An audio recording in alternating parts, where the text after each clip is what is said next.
All right, everyone. Phil Ebener here. Welcome to the live Q&A session with Diego and I. We are going to be answering all of your digital marketing questions very soon. And we're just going to give a couple minutes to people who are running a little bit late, who are trying to log on, get enrolled or whatever to get here. But I see, wow, we've got like almost 50 people watching right now. Thank you so much for people who are chatting in the chat.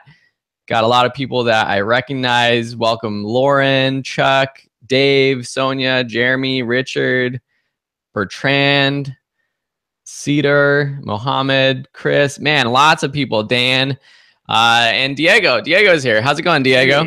Hey, Phil. I'm good. How are you guys? Thank you for being here live with us on the call.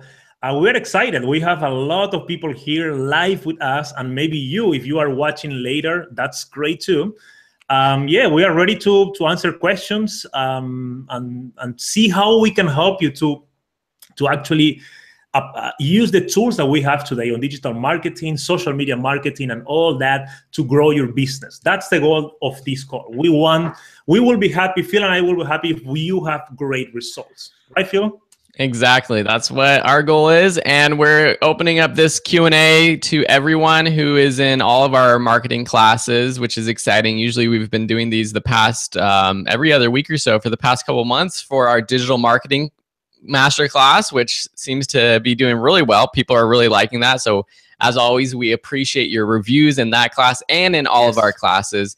It's the reviews and the feedback that help us make our courses even better and help you grow your businesses even better. So thank you so much for everyone who has left a review for our classes. So if people haven't already done so, please let us know where you're listening from. We've got people from all over the world tuning in today, which is just awesome. And if you have questions about your business and you want us to answer them, just post your questions right away. I'm going to be marking those down and we'll be saving them. And then while we're doing that, getting people introduced and everything, we're just going to talk a little bit about what's working, what's not working in our own businesses right now since we last spoke. So Diego, I'm going to kick it off to you. How's business been going for you? What have you been working on for the past couple of weeks? What's been working? Yeah, it's going very, very well. Actually, the last month, I was working on a new course. I released it last week on Udemy. So that was taking most of my time. And this week, I am doing something that I really like, and I'm excited about it, which is different, is just promoting my course. So doing Facebook Live. So if you are in one of my groups, if you are one of my students on Udemy, probably you are on the group, and you will see live videos from me. I am working on the Q&A session, on the Q&As that I have for my courses. Today, I have more than 130 questions, and that's just from the last week, you know. So what I am trying to do right now in order to serve you better is to not just reply with text. I mean, if it's an easy answer, yes, text is good, but I'm trying to create a new video answer for you for every question that you send. And by doing that, I think that's great because I'm adding more value to you. You will get a better experience and you will know how to apply what I am suggesting. And also we are helping other students on the course because we are posting that in the curriculum on Udemy. So people that are not in the course right now, they can watch that later and learn from that. So that's my last 3 weeks, Phil, just creating new courses, working on promotion. And this week is very special for me because it's something that I love, which is promotion on Facebook, YouTube, all the social media. So I'm excited. That's awesome. How about you? Yeah, that's awesome. Things have been going really well over here too. My main business, as most people watching right now, is about online courses. I was doing mostly video editing, video production a few years ago, and I've transitioned to online media, and that's taken over my life. And I am a content creator, and so that's what I do with most of my time. And I've been releasing a lot of great courses, partnering with some great instructors for releasing new courses. But I think one thing that I'm most excited about is my website. And I've been writing a lot more content and also hiring people to write content for me. And that in itself was a bit of a challenge. I've done it in the past. and haven't had so much success just because the quality wasn't that great. But this time I've just been so busy with my business. I don't have any time anymore. And so I wanted to really figure out how can I continue to grow my business by outsourcing some of this work. And so one of the things that I did was I realized that a lot of people come to my website to learn about photography, but I don't have that many great resources for them. A lot of my content is related to video production, which is great, but I also want to serve that photography audience. And so I thought, let me just write articles for all of the basic questions that a beginner photographer would have. And so I wrote down a list of like 50 article ideas. I hired a bunch of people on Upwork to write test articles. I picked the best ones, and now I have 2 people who are writing batches of articles for me, which is awesome because now I have, at least up until now, and they're continuing to write for me, I have about 20 weeks worth of articles that I have to put out on Video School Online, which is going to be just consistent content that is actually beneficial to people. And what's surprising is that from the first articles that I've posted from these writers, I've gotten more interaction, more comments and engagement from those articles than some of the stuff that I even write. So it's been a good experiment so far, and I'm going to continue to just look for ways to continue to outsource my business and continue to grow it. I've felt like for a while that I'm in growth mode, but I feel like I'm still in that mode, and I want to take advantage of it. Yeah, outsourcing is good, Phil, because I mean, you can have more time to serve your audience in other ways, and also to relax, you know, because the life is not just working, guys. We need to take time off, you know, enjoy life, and I mean, that's why we are working, to have free time sometimes. So I'm happy that you are outsourcing that. Where do we find the articles? Yeah, so all of that is going to be just on my website, videoschoolonline.com. So for people who don't know me or don't know my website, videoschoolonline.com is my home base, and it's my main brand. So you'll see a bunch of articles if you go to the blog recently that are based on sort of basic photography skills. And so those are the kinds of things just to look at and to get inspiration from. Another thing that I did recently was I'm always playing around with where I should put my email opt-in forms on my website. But I put my email opt-in form on the sidebar, which before it was a link to a free course, which did well, but and all those people would get on my email list, which was great.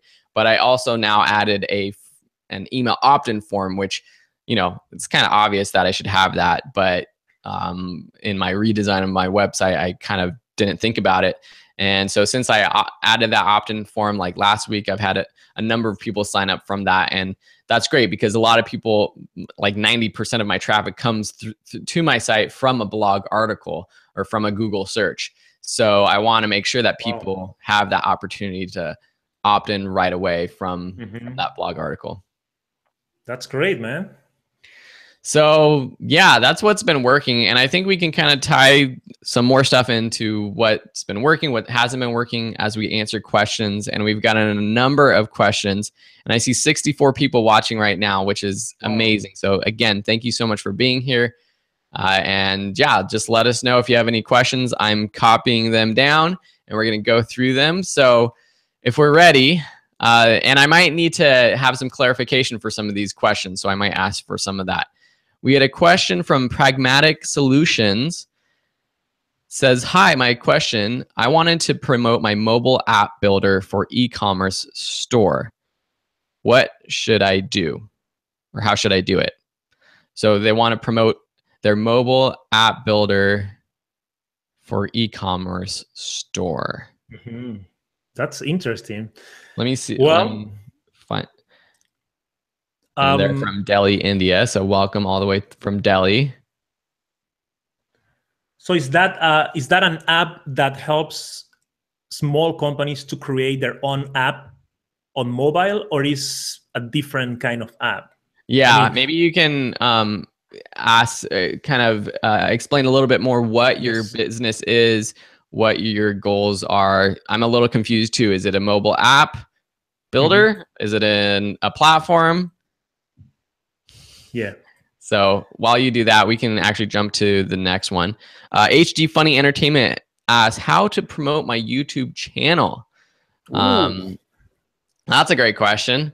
That's the question of the year for me anyways. I think the best way is to find a specific niche and to create consistent content with it, and to also use social media to drive traffic back to your YouTube channel. Now, this is the decision you have to make, because at this point in time, putting your video content on directly on Facebook is a good idea, because Facebook video is more popular than ever. Facebook doesn't want you sending your traffic to YouTube. So you have to make that decision. Is your business a YouTube channel, or is your business an entertainment company? Because if it's an entertainment company, you should be on all of these platforms, and it doesn't matter necessarily where you put your content. You might want to have it everywhere. And now that takes a lot of work. But if you're really wanting to succeed in the current sort of social media space, you're going to need to put in that work to customize your videos for each of these platforms. If you don't want to do that and you just want to be on YouTube, I would definitely, the consistency thing is very important. And if you can actually post your link to your channel, I can check it out. I would love to see it, and I can give you some direct feedback.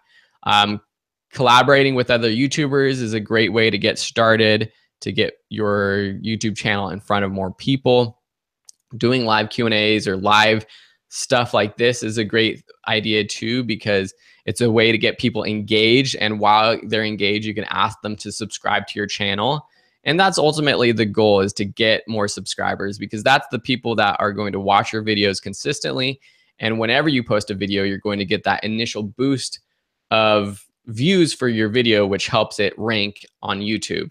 And so that's why getting you subscribers is so important. So make sure within your videos, you're using YouTube cards, you're using end screens, you have links in your description, trying to get people to subscribe. So those are a few of my quick ideas. I'll also check out your YouTube channel if you post it, and give you more feedback. Yeah, that's the greatest strategies, Phil. I mean, yeah, for sure. And what you can do also is because we have this situation, we have on the YouTube channel, everyone have visitors that are watching our videos, but they are not subscribers right now. So you need to do everything Phil suggested, which is great. And also you need to worry about optimize your video to get more subscribers. You can do that with the YouTube cards, with the call to action on the video. So when you are recording, you can invite your viewers to subscribe to your channel. And also one thing that I always tell you guys here on the Q&A, and I love this one because it helped me to grow my subscriber list, is to whenever you are sharing your channel in social media, by email, or in any way, you can add at the end of your link. If you go to my channel at the top on YouTube, you copy that link and you add one specific code, which is, I will put this on the chat so you can see it, which is this. So you add !sub _confirmation = 1. What happened when they click on the link? When they click on that link, they will be forward to your YouTube channel homepage, and they will see a pop-up message asking them to subscribe. So everything will be gray out on the background, and they will have only the pop-up from YouTube saying, hey, do you want to subscribe? And they can click subscribe, or they can try to go to the X and close, which is even more difficult than clicking subscribe. So you can do that in any way. I mean, if you are sharing your channel in any social medias, you can add that for sure. And the last thing I'll just add to building a YouTube channel is that I found your YouTube channel. I see you've been posting consistently for 3 months, which is awesome. But 3 months is a very short time to create a channel. You'll see most of these popular YouTubers who have a lot of subscribers, they've been around for years posting. I mean, the best YouTubers, the ones that are consistently ranking, trending, they have been around for 5+ years posting consistently. Now there are those, specific ones, the Jake Pauls who started a year ago, and they just have they're doing daily videos, and each video is insane, and they attract people to subscribe, and they do grow a channel quickly. But that's because those channels are based off of a person's personality, and I find those channels are able to grow faster. If you have a personality that is just really interesting and engaging, you're able to grow your channel faster. But if your videos are more how-to videos, if they are if you're not the face of your videos, it's just going to take a long time. So keep at it. Don't get discouraged. It took me many years to get to where I am, and I'm a nobody in the YouTube space. And so I would just keep at it. So I think that's enough YouTube for now. We've got a lot more questions. So let's get to some more of them. Pragmatic Solutions did explain that it was a white label. Let me get to that comment. It's a white label app.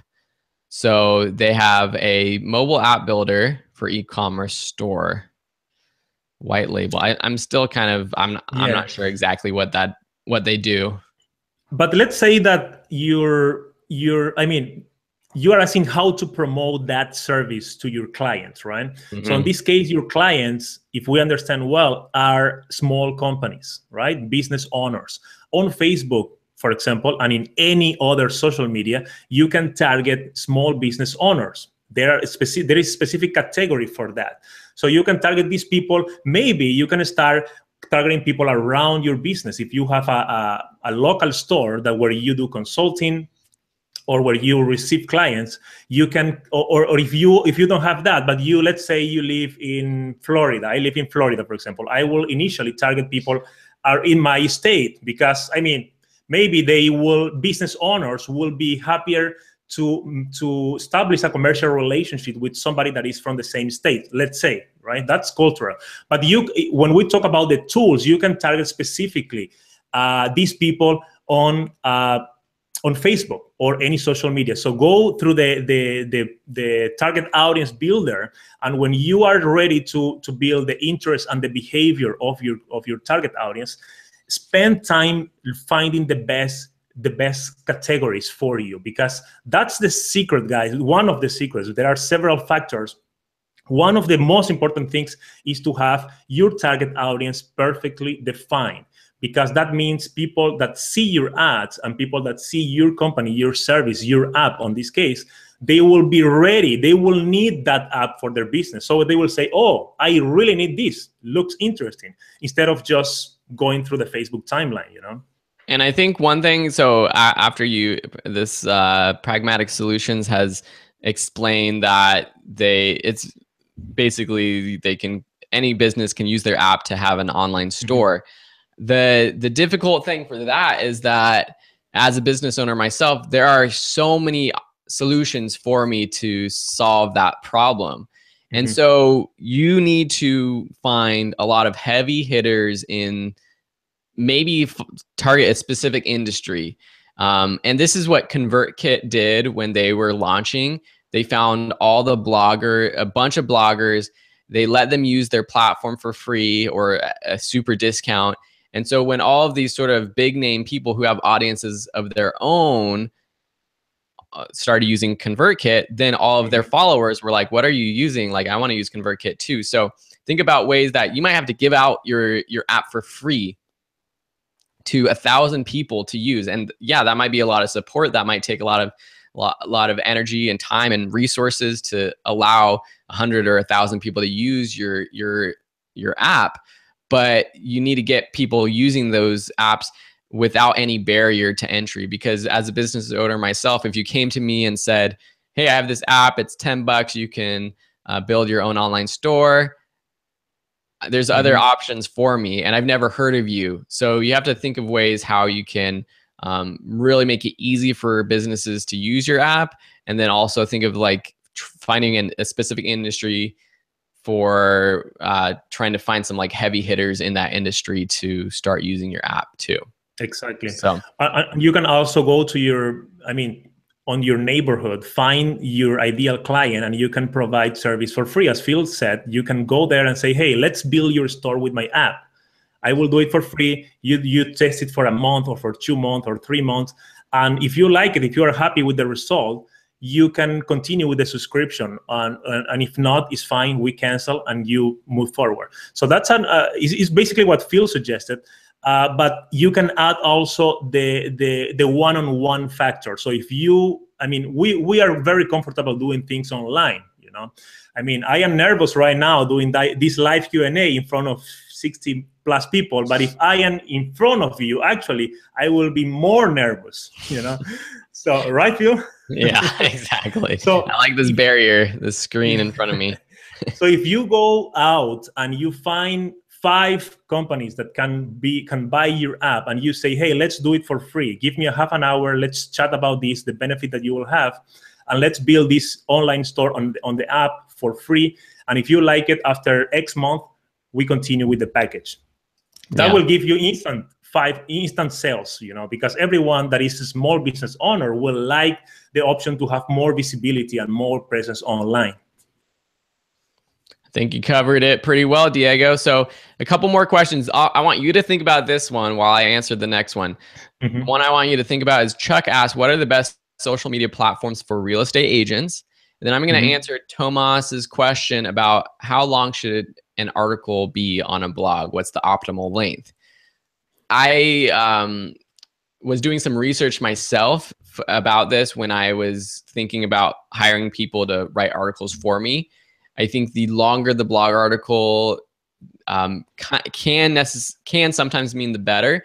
But there was this research done by Medium, which is a great blogging platform, and they were really focused on not necessarily how many specific words, but how long people were staying on a blog article.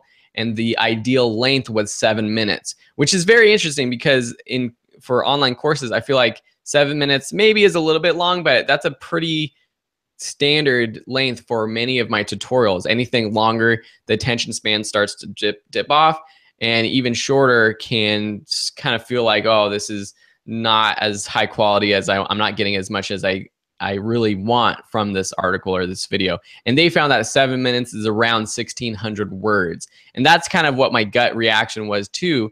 I would say between 1,000 and 2,000 words is a pretty standard size for an article. If one thing that I've seen that works nowadays better than ever though, is writing these like really, really long articles, like the complete guides that are 5,000 word plus, that covers the ins and outs of everything. And this kind of matches how with online courses, what courses do really well too. The ones that are the complete masterclass style courses, those are the ones that students like more than the specific niche type courses.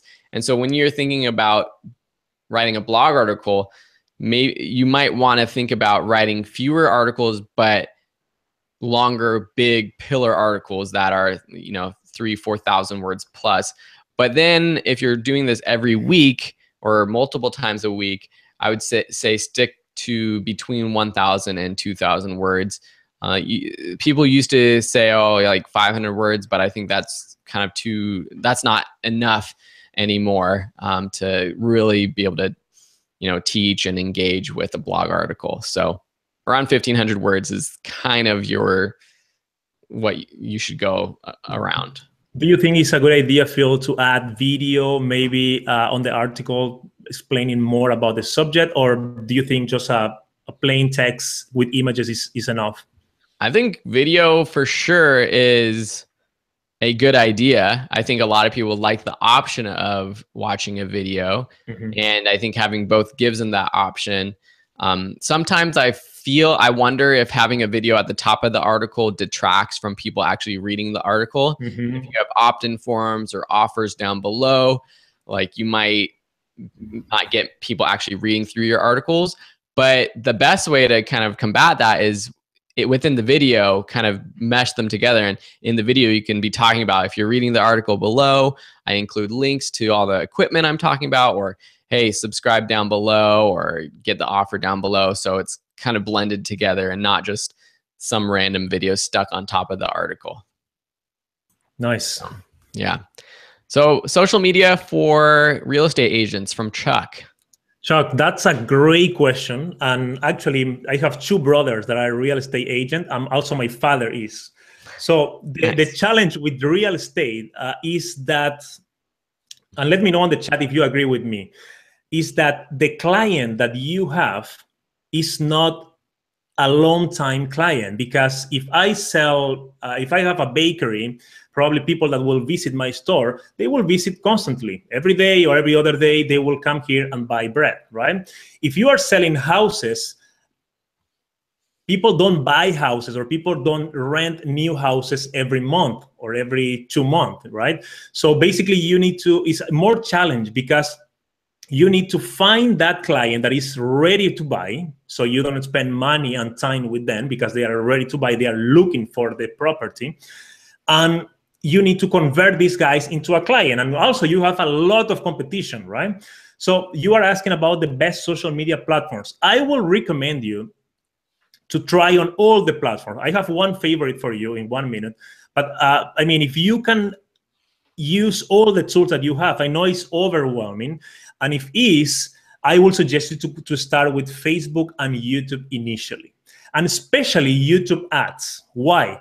Because you know when I go to YouTube and I want to watch a video school online tutorial, right?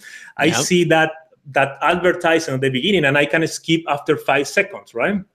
So you can create a great video for these people that live around your area. You have the advantage that you have a very defined area where you work, right? If you are a real estate agent, so you can target people that live on that place. And on YouTube and Google, we have specific categories where you can pick people that are looking for real estate. You can see people that are buying new properties. There are categories there. Google change it all the time. They change the name, so I don't remember exactly how are they called. But if we go on the ads manager on Google, we will see that. So what you can do is this: create that video, and in the first 5 seconds before they can jump the video, you need to catch their attention. So you need to say, "Hey, do you live in West Palm Beach and are looking for a great home?"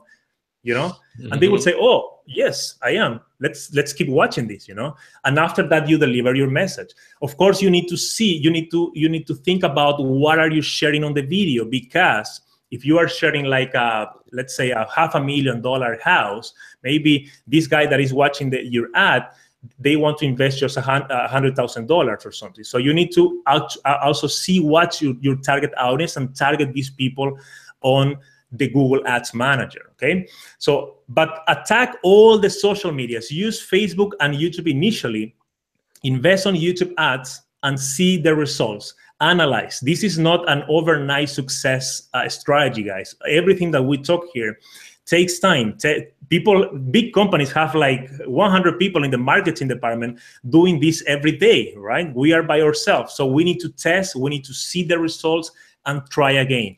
The good thing is that this works. That's why everybody is using ads today. And this can work for you, especially on real estate. Yeah, I think that's a good idea. And I had some thoughts because I recently went through this process of buying a house, and I have friends who are real estate agents and they're Facebook friends of mine. And I think one thing that I was thinking about is that real estate is a very, I think word of mouth business is probably where you're going to get most of your clients. And having like some random person approach you either on the street or online, if I'm looking to buy a house, I'm not necessarily going to want to hire them right away. Mm-hmm. And so my thought with that is that I have two friends specifically who are real estate agents, and they are always posting about real estate stuff on their Facebook page. And this is their personal Facebook page.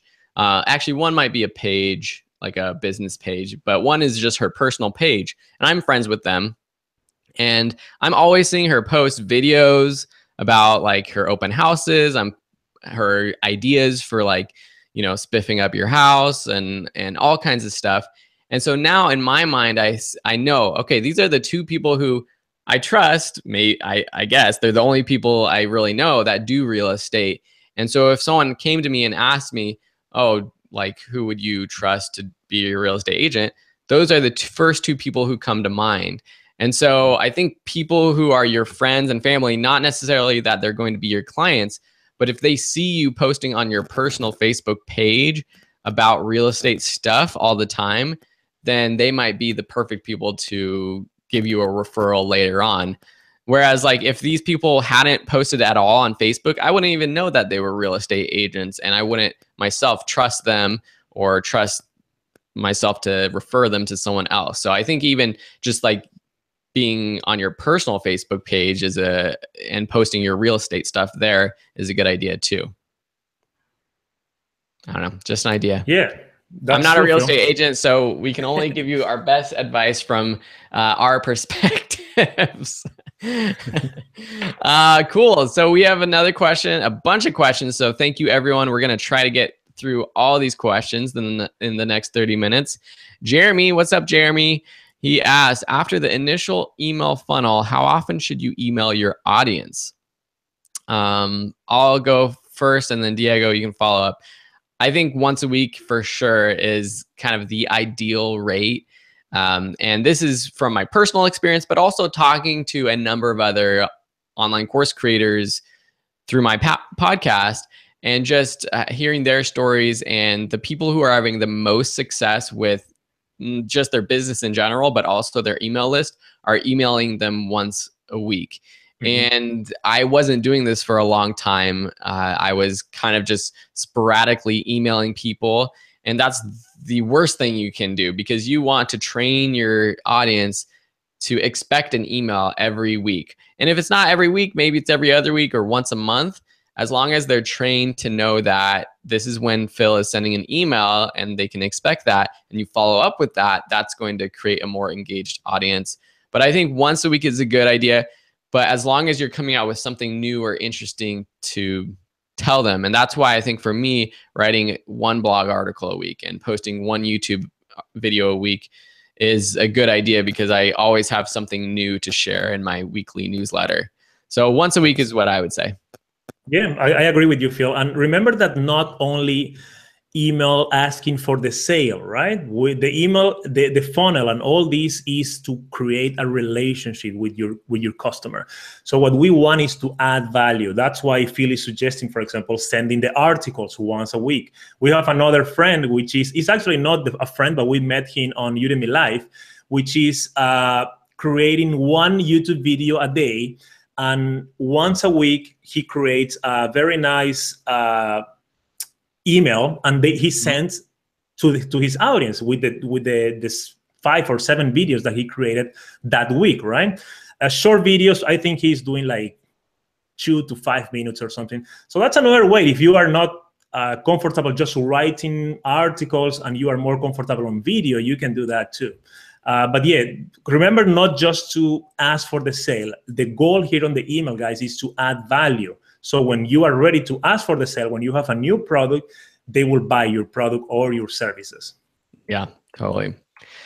Silvermint Digital says, Louis, hey, his name is Louis from the UK. He's asking if we could do a video on image resizing and their use in websites, social platforms. I'm struggling with creating a video to fit my Facebook cover.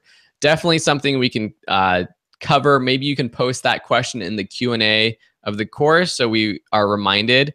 But I will refer you to canva.com, which is, if not for the videos, but if you're just trying to come up with a cover for social media, all the different platforms, they have templates and they're the right size, which is perfect. And you can upload your own videos, you can create them there. Or if you're just trying to figure out what the actual size is, you can go on their website, canva.com. I'll post that.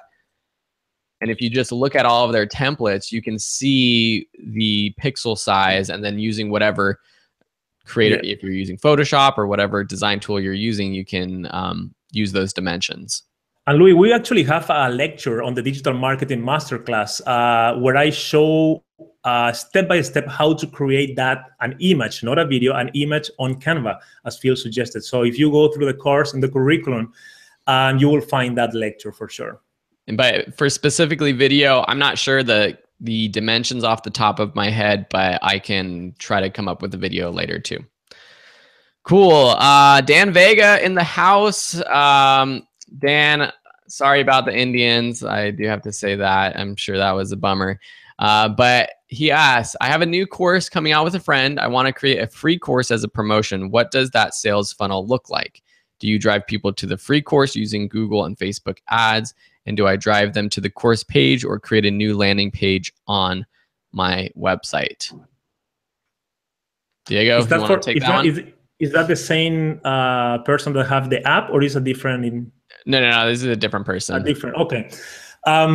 Man, where are the course hosted? Are they on Udemy? Are they on Teachable? I'm asking that because the difference is that if you have on your own platform, you will have the email address of this student. Okay. Anyways, I think if you are starting on Udemy or on your own platform, I think it's a great idea to have a free course. So you will start building that community of people that know you, that like how you teach, and community of people that are getting value from you, right? And of course, if you are on Udemy, you can promote your premium course on the last lecture, on the bonus lecture. That's allowed. So you can do a video. You can create a video saying, hey, thank you for taking this course. We have another course that will take you to the next level, the next step, to learn more about this specific subject. You can do a video with the link, or you can just write an article on the bonus lecture, driving people there. If you have on your own platform, it's even better, I think, because you will have their email address, and from there you can promote your premium course later. So you can put it on a funnel, so they will learn more about you, receive more lectures from you, more value from you, and at the end you can invite them to join you on the premium course. What do you think, Phil?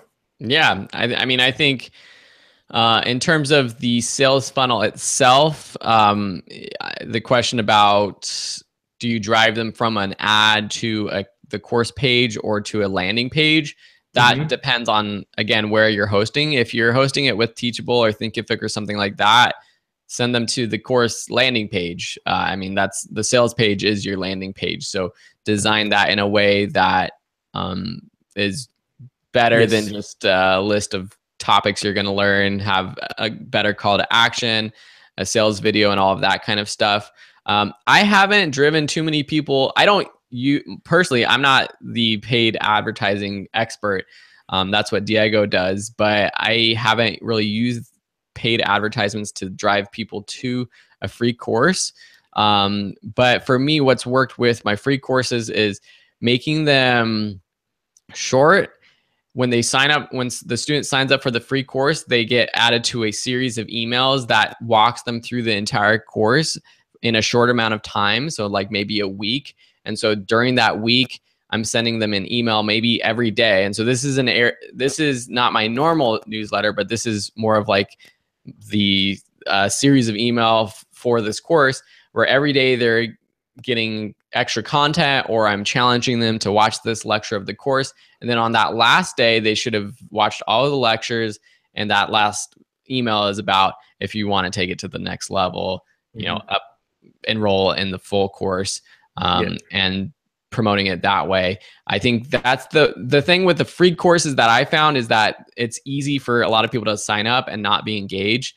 And so you need to create that initial engagement. So it's not, and I don't do this with all my courses, I need to do better at this, but just having a free course and getting people's email addresses when they sign up and emailing them later on about the paid course isn't going to be enough. You really need to, once they sign up for a free course, keep them engaged, send them emails to get them watching those videos and benefiting from that course. And once they realize they're benefiting from that course, they'll be more likely to purchase the full course. Exactly. And now I get the initial question, Phil. So if you are paying for ads to drive traffic to your free course, and your free course is on Udemy, in my opinion, I will say it's a must to have them on an email list. So you need to drive, in my opinion, right? People do it different because Udemy also have the retargeting system. So if somebody visit the site and they end up not enrolling, they will show ads for the course. But what works for me, because you are paying for ads already, you are paying for these people to click on your link, right? On Facebook or any social media. So you need to put it you need to drive them to an opt-in page where you offer the course for free. So you will say, hey, enter the name and email, and in the email, on an automatic email, you will receive the link to join for free to my course. And you can do that with a free course, or you can do that even with your premium course on Udemy, right? If you do with your premium course, they will think that they are getting more value because the course is, let's say, $150 and they are getting for free. And maybe they will be more engaged to take the course because it's a premium course. Yeah, so that's my suggestion. Basically, if you are working with Udemy, and I see another question here asking what's the best way to stay within Udemy's rule and gather students' email addresses from Jeremy. So that's one way, right? Which is following Udemy's rule. You are within the policy because you are not promoting to students that you have, but you are paying for ads, driving to a landing page, collecting that name and email, and after that you can give for free your premium or free course. Yeah. So Dan, hopefully that kind of gives you some ideas, especially with the emailing. But let us know if you have any follow-up questions. Jira Design asks, it's Yvette from Yvette Arroyo asks, what do you recommend to promote a graphic design business for small entrepreneurs? So I'm assuming you are the graphic designer and you're trying to promote yourself to small entrepreneurs. What I would do, because as a small entrepreneur, we want to outsource our business. At some point, we're starting to outsource business, and graphic design might be one of those first things that we want to outsource. And so I think going on social media groups, Facebook, and going on all of these groups related to entrepreneurs, like finding email service groups like ConvertKit groups, Aweber groups, or going on Teachable groups, or Udemy groups, or Amazon FBA groups, and either posting in the group or kind of poaching and messaging members of that group and asking them if they are interested in graphic design, getting help with graphic design. That might be the best way, but like directly contacting your potential clients. But then you have to have an offer for them. And if your offer is, hey, like buy my services, that's not going to be enough. And that's, who knows, that could get you banned or whatever from a group or Facebook if you're doing it that way. But if you have some sort of offer where you're like, hey, I'll design a graphic for you for free. I'm starting my business and I'm looking to build my client list. Let me create some graphics for you for free. That's probably the best way to get started with some small entrepreneurs. So yeah, social media groups, I think, is probably what I would do if I were you. I don't know. Do you go any other ideas? I agree with you, man. 100%. Yeah. Okay, cool. Well, that one was pretty easy. Richard Brassaw says, what suggestions do you have for monetizing a YouTube channel? Good idea, or good questions. I mean, there's basically a few ways you can monetize. One is through ads, through YouTube ads, or from sponsorships, like sponsoring with a product or someone who actually pays or works with you and pays you per video, product placements within your videos, or selling your own products. And that's not necessarily an option for everyone, but most people who create YouTube videos should be creative enough. And a lot of people are creating YouTube channels around some sort of idea that could have a product related to it. It could be an ebook. It could be a digital course. It could be coaching. It could be something, whatever you provide and help your audience with. And I think that's the best way to monetize your YouTube channel, because you're going to make more money that way than with YouTube ads. And you're going to be able to help your viewers directly yourself, rather than just like pitching them a product or, hoping that they click on an ad before your video plays.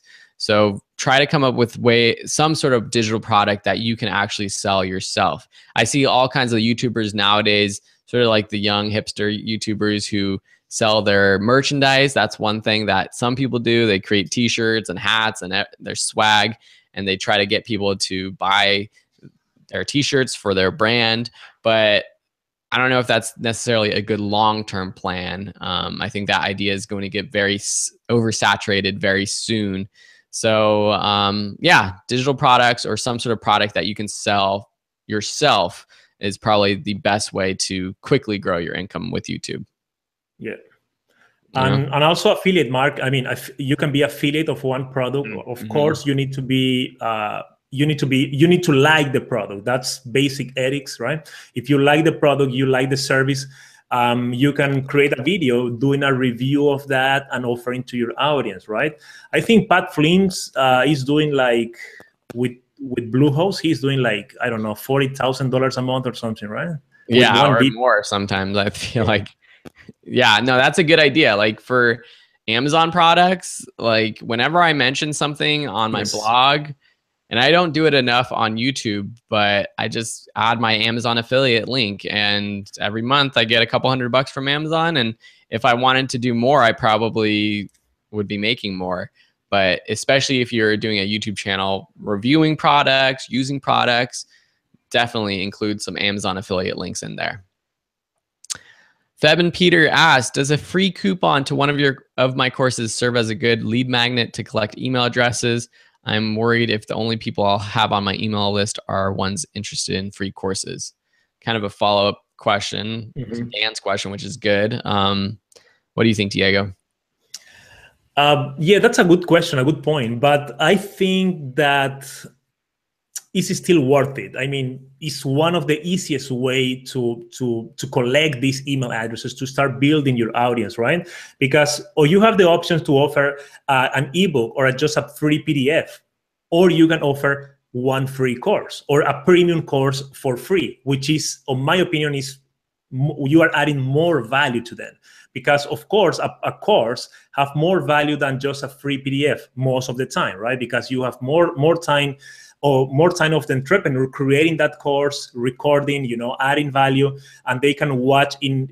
I mean, it's easier. You know how it works because you are all in our courses, right?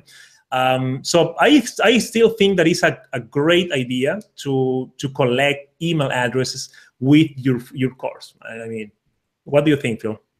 Definitely. And I think the key is that finding people who are actually interested in your course topic is going to be better than just posting free links to your course or your free course on social media groups that are for free coupons. You're going to get a lot of the freebie hoarders out there who aren't interested in your topic. But if you find people, if you are in groups or on blogs or forums where people are interested in your topic and you're actually serving their needs, those are the people that, yeah, not everyone's going to buy your course, but they're the people that are most likely going to want to buy your course. And if you're interested in the digital marketing masterclass and not in it yet, I'm going to post a link right now. So check that out. Hopefully all of you guys are. Cool. We got like 12 minutes. Let's try to get through some of these questions. Yeah. We got a bunch more. Speed round. Richard Locke asks, are you doing this just through YouTube or via third-party app? This YouTube live is through YouTube Live or live events on YouTube. So if you go to your YouTube channel, go to the Creator Studio, and you click on live streaming, this is available to anyone who's a verified YouTuber. And under events, you can do this. It's through the Google Hangouts app, but on YouTube, it shows up as just a YouTube live video. So it's free, which is pretty awesome. Thomas George asks, Facebook ads versus YouTube ads for selling your Udemy course. Diego, go. Facebook ads versus YouTube ad. You need to test both because depending on where is your audience, right? Facebook ads work, YouTube ads work. My suggestion, create one campaign on each social media platform, YouTube and Facebook. Optimize it the best way possible and see the results after that for your specific audience. Yeah, definitely. I think, again, I don't use ads for promoting my courses. I think personally, I think putting your time and effort into content marketing is very worthwhile, and maybe for me better. But of course, it'd be awesome to be able to use YouTube or Facebook ads. I think the key is though sending them to your email list first and not directly to a course. Exactly. Promoting your course is not going to. It's going to be hard to make money from sending them directly to your course landing page. Let's see. Karen Fredericks asks, any info or advice specifically for a children's book author and publisher? Oh, that would be a fun business. I've always thought that my mom and my sister should collaborate on a children's book, because my mom's an artist, my sister's a writer, and I've always thought how cool it would be to use social media to promote your books, to build some, I don't know, this is just like an idea I've always had, is like, how can you have some sort of like, get creative with social media and write books and like every day post a new page from your book or something like that to get people like engaged. Of course, giving away your books is a good idea, to like build an email list or something like that, or somehow building an app, or I don't know if there are apps right now where for children's books, but getting your book on an app where kids can read them on an iPad or on their tablet. I think that's kind of the way of the future for children's books, or probably, I don't have kids, so I don't know, but it's probably around right now already. But any other ideas for promoting? I mean, you're really going after the parents, and so you're not going after the kids. Yes. And so for me, I would say that we know that Pinterest is heavily weighted towards middle-aged women. So probably a lot of people who have kids. And so Pinterest is a great place to put your books. Facebook definitely too. Like, and this is compared to like Snapchat or Instagram, where those are more of a younger demographic. So definitely Pinterest for sure. Yeah. And remember that when you are, I mean, as Phil said, the target audience here are not the kids, are the parents, right? So when you are promoting in any way, not just on social media, when you are even creating a video or talking with people or going to a library and giving a talk about your book, remember to always talk about the benefit for the kids. You know, if you put in their parents' shoes, and they are listening to you, what do they need to listen in order to say, yes, I like this book. You know, this book will teach this to my kid. This book will educate my kid in this way. Yeah, but I basically work more with adults.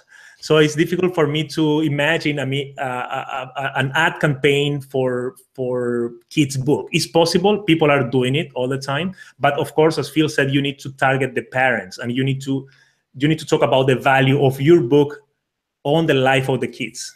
Yeah, maybe homeschool groups. I know there's like a lot of homeschool Facebook groups out there that are always looking for content, mostly educational, but maybe also for just children's books. We had another question just about Udemy in general, which we can touch upon. Why does Udemy sell courses for $10? Are instructors just okay with that? This is probably the first question you have once you sign up as an instructor and you realize that Udemy does just sell courses for $10 most of the time, or between $10 and $20 usually. And I think the thing with Udemy is that you are playing their game in a sense that you have to, well, yeah, you have to accept that if you want to be on the platform. But what their goal is to teach the world and to bring online courses to as many people as possible. And for most people around the world, a price point between $10 and $20 is a fair price. Anything more would be very, very expensive for most people in the world. And so if you want to sell your courses for a higher price, it's going to take a lot more work in terms of your sales funnel. It's not impossible at all, but it's definitely not what Udemy is there for. Udemy is there to sell as many courses as possible to as many people as possible, and that $10 to $20 price point works. And you can still make a lot of money with it, though. As instructors, most of my income comes from Udemy, so definitely. I don't know, Diego, you happy with that? Yeah, and they changed the price last year, guys, and we had a decrease on sales. Most instructors have a decrease on sales, so they went back to the $10 model, and it's working pretty well for most instructors. Yeah, basically what Phil said. If you want to sell for higher prices, you can post a better version of your course on your platform and offer one-on-one call, weekly calls or something like that to add more value and sell for a higher price, right? Yeah, totally. We had a couple questions kind of specific to Adobe stuff. There was a question about being confused with Illustrator and Photoshop templates and what files types for export is best. That's a great thing that you can learn in Udemy courses. I have courses on these topics. We go through all of the different things, how you export, and also on YouTube. If you're looking to export from a specific program or export for a specific reason, just type it in on YouTube and I'm sure you'll find a tutorial. And yeah, so especially with sizes and stuff like that and file types. What's the course name, Phil? Is the Photoshop or what's that? What's the course name if we want to take a look on Udemy? Oh, I have a Photoshop. I don't know what it's called. If you type Photoshop, you have too many courses, man. Yeah, if you type in Photoshop on Udemy, then just look for the one with my big face on it. Okay, so let's see. Ray Anthony says, what would be the most effective objective for a Facebook campaign for realtors? For example, traffic to a website, awareness, or lead generation. I would say any ad should be lead generation. The way you do it might be by awareness. You're getting awareness as you're getting yourself in front of people. But I would say the ultimate goal is lead generation. And so if you're sending traffic to your site, I would say that it shouldn't just be to your homepage or to an article unless that homepage or that article has a big opt-in form and a reason and a benefit for opting in. So that's what I would say. Otherwise, it's hard to like track if your ads are working or not. Exactly. And yeah, with lead generation, you will get their information and you can set up an automatic reply after they subscribe, especially on real estate, right? Where they will have your contact information, right? So, or you can call them. You can ask even for a phone number on your opt-in page if you want, right? So you receive that lead and you make the call to the client. They just opt in for your page, and you immediately, as soon as possible, you call them and schedule we need to be fast on real estate, guys, right? Yeah.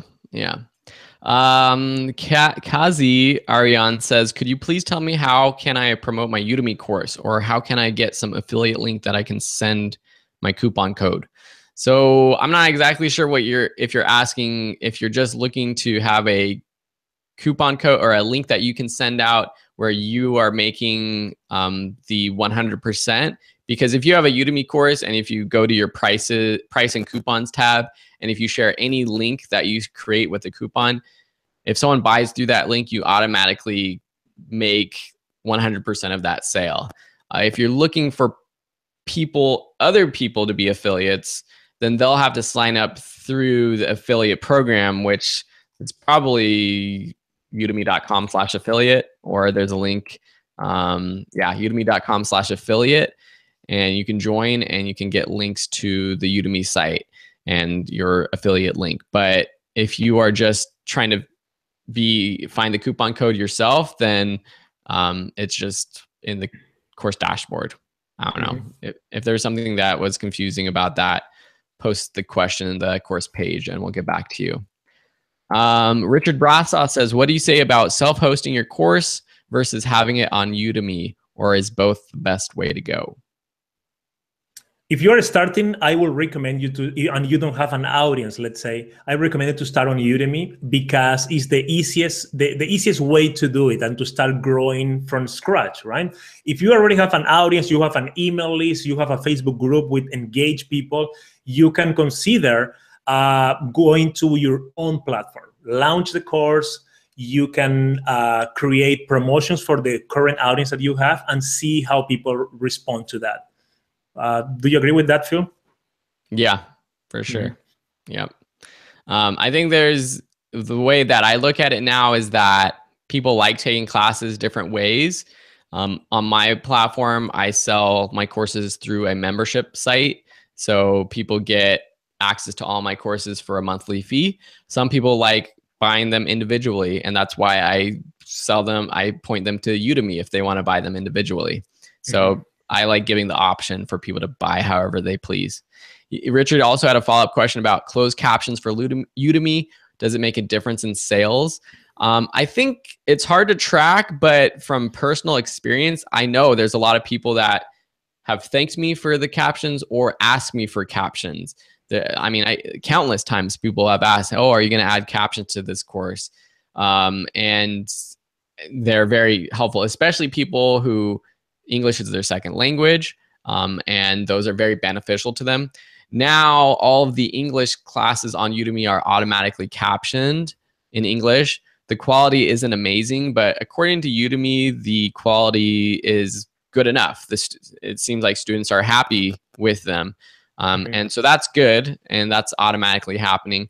I don't know if at this point paying for captions yourself is going to make a change in sales compared to the automatically generated ones.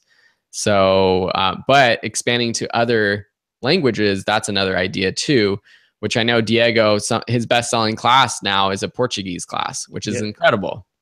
Yeah, it's the complete Facebook marketing in Portuguese. It's the same version I have in English, but in Portuguese. This month is the top seller of all my classes. So that's amazing.